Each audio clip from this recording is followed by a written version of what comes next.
आता एक महत्त्वाची बातमी कल्याणमधून. कल्याणमधील भाजपच्या तिरंगा रॅलीला हायकोर्टाच्या आदेशानंतर पोलिसांनी हिरवा कंदील दिलाय.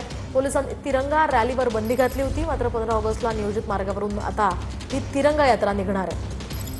खरं तर भारतीय जनता पार्टीकडून विविध ठिकाणी तिरंगा रॅलींचं आयोजन करण्यात आलेलं आहे, मात्र कल्याणमध्ये ही परवानगी नाकारण्यात आली होती. आता मात्र हायकोर्टाच्या आदेशानंतर ही परवानगी देण्यात आली आहे. आणखी एक महत्त्वाची बातमी. सरकार कुणाचंही असू द्या, ग्रामीण शाळांवर कुणीच काम केलं नाही. देशाच्या ग्रामीण भागातील शाळांच्या दुरावस्थेवरून दिपकेंनी हे विधान केलं. क्या बोलते पब्लिक ही आमची एक नवीन मोहीम लवकरच सुरू होईल, असंही अभिजित दिपके म्हणाले. शिवाय तिरंगा रॅली काढली चांगली गोष्ट आहे, बॅनरसाठी निधी कुठून आला असाही सवाल त्यांनी केला.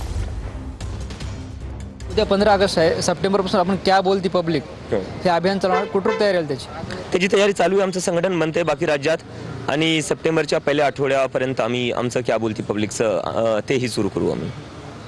तुम्ही जेव्हा हे सगळं शाळाचा मुद्दा आयरणीवर आणला त्यानंतर अनेक व्हिडिओ जे आहेत ते सोशल मीडियावर व्हायरल होतात. तुम्ही सुद्धा ते पोस्ट करताय. मोठ्या प्रमाणात याला प्रतिसाद मिळताना पाहायला मिळतो आपल्याला. कारण की कुठं ना कुठं आता लोकांना कळलेलं आहे की शिक्षणावर बोलावंच लागेल, बोलल्याशिवाय होणार नाही. आणि जोपर्यंत सरकारला प्रश्न विचारणार नाही तोपर्यंत ही सरकार, कुणाची सरकार असू द्या, कुठलाही राज्य असू द्या आणि कुठलाही पक्ष असू द्या, कुठलीही सरकार असू द्या, कुठलाही राज्य असू द्या, देशात जर ग्रामीण भागातल्या जर शाळा पाहिल्या कोणीच त्याच्यावर काम केलेलं नाही. आणि आता गरज आहे काम करायची. प्रश्न करून आपण सरकारला काम करायला लावू शकतो.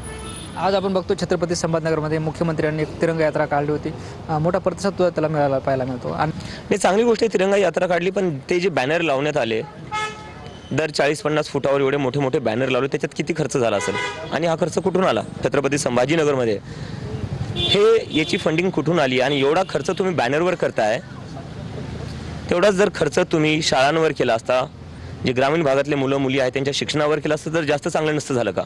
तुम्हाला नुसते चेहरे चमकवायचे का मुलांचं भविष्यही घडवायचं हे कुठं थोडा विचार केला पाहिजे. कॅमेरा पर्सन अमित आडेसह ज्ञानेश्वर लोंढे, TV9 मराठी, छत्रपती संभाजीनगर.